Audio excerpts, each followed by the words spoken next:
नमस्कार बंधुरा केमन आছেন सबाई पेशल रान्नाघरे सकलके स्वागत जानाई। घरोया उपकरण दिए खूब सहजेई बानिये निते पारबेन ढेঁড়সের दो पेঁয়াজা और खेतेও खूब टेस्टी होबे।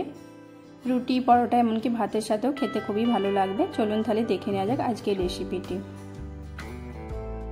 এখানে আমি ঢেঁড়সগুলোকে ধুয়ে কেটে নিয়েছি আর এরকম ভাবে সাইজ করে কেটেছি।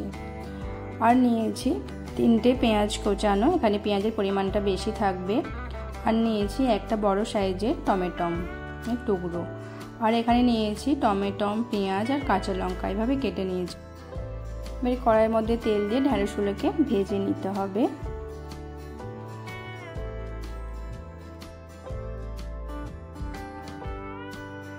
হালকা করে একটু ঢেঁড়সগুলোকে ভেজে নেব যাতে লাল লাল ভাবটা না থাকে।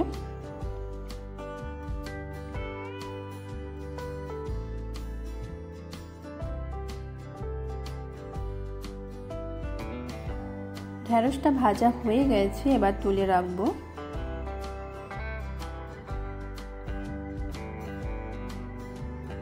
আবারও কড়াইয়ের মধ্যে অল্প তেল দিয়ে দেব একটা শুকনো লঙ্কা আর কয়েকটা এলাচ দিয়ে তারপর দিয়ে দেব পেঁয়াজের টুকরোগুলো দিয়ে আমি পেঁয়াজটাকে হালকা করে একটু ভেজে নেব।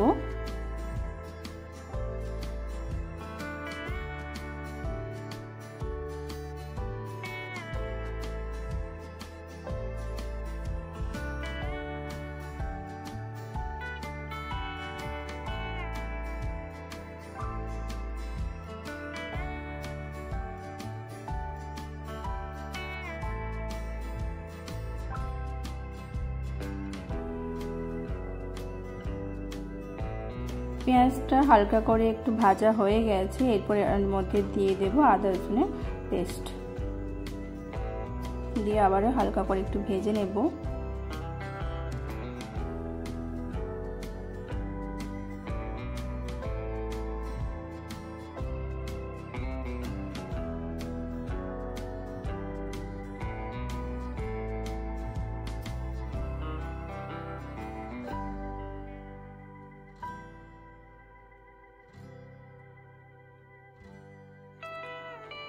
सबकिछु भाजा हो गेছে, এরপর মধ্যে দিয়ে দেব হলুদ গুঁড়ো 2 চামচ পরিমাণ আর দেব কাশ্মীরি লঙ্কা গুঁড়ো 1 চামচ পরিমাণ দিয়ে হালকা করে একটু নেড়ে চেড়ে নেব।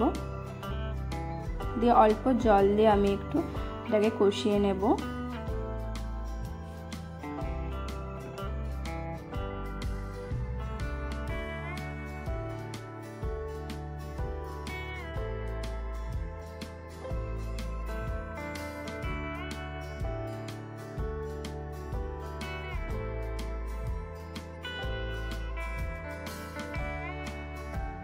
মশলাটা হালকা করে কষানো হয়ে গেছে, এরপর এর মধ্যে দিয়ে দেব টমেটোর টুকরোটা দিয়ে আবারও ভেজে নেব।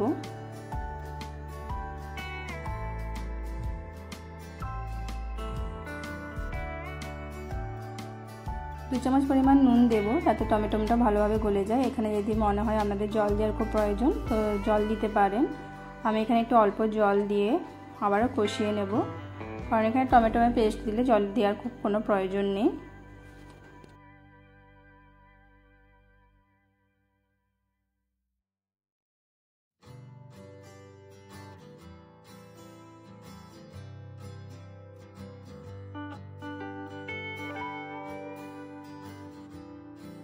এরপর এর মধ্যে দিয়ে দেব জিরে গুঁড়ো আর দেব ধনে গুঁড়ো দিয়ে আবারও হালকা নেড়ে চেড়ে একটু কষিয়ে নেব।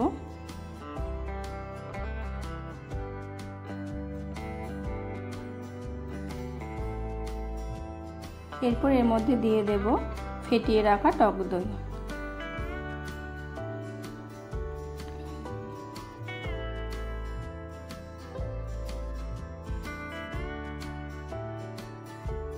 সবকিছু হালকা করে একটু মিশিয়ে নেব।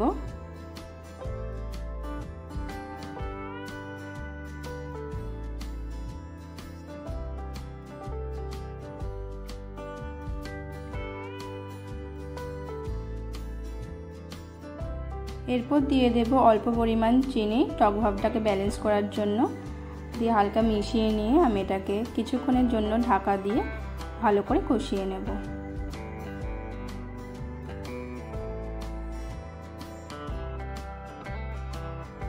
আলাদা একটা কড়াই গরম করে নিয়ে ওর মধ্যে সাদা তেল দিয়ে তেলটাকে ভালো করে গরম করে নেব।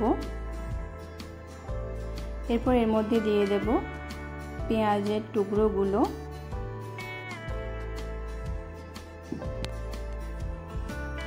দিয়ে হালকা একটু নেড়ে চেড়ে নেব।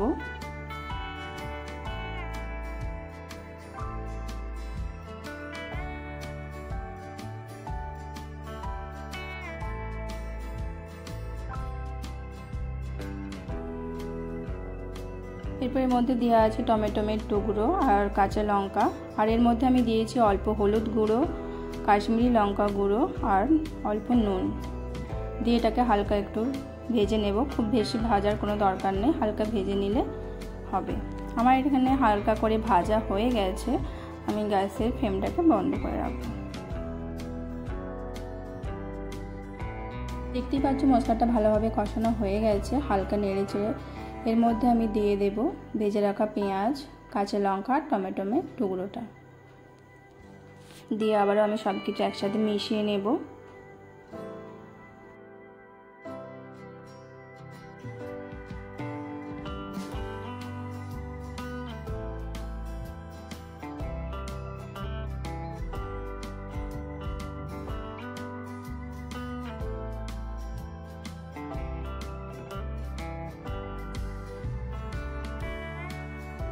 হালকা করে মিশিয়ে নিয়েছি। এরপর এর মধ্যে দিয়ে দেব ঢ্যাঁড়স ভাজাটা, দিয়ে আবার আমি সব কিছু একসাথে ভালো করে মিশিয়ে নেব।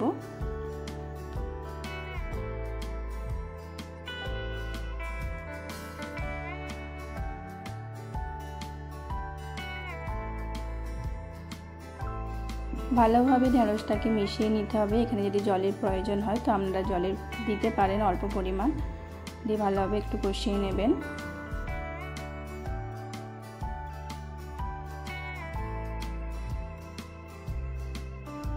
5 মিনিটের মতন ঢাকা দিয়ে এটাকে রান্না করে নেব।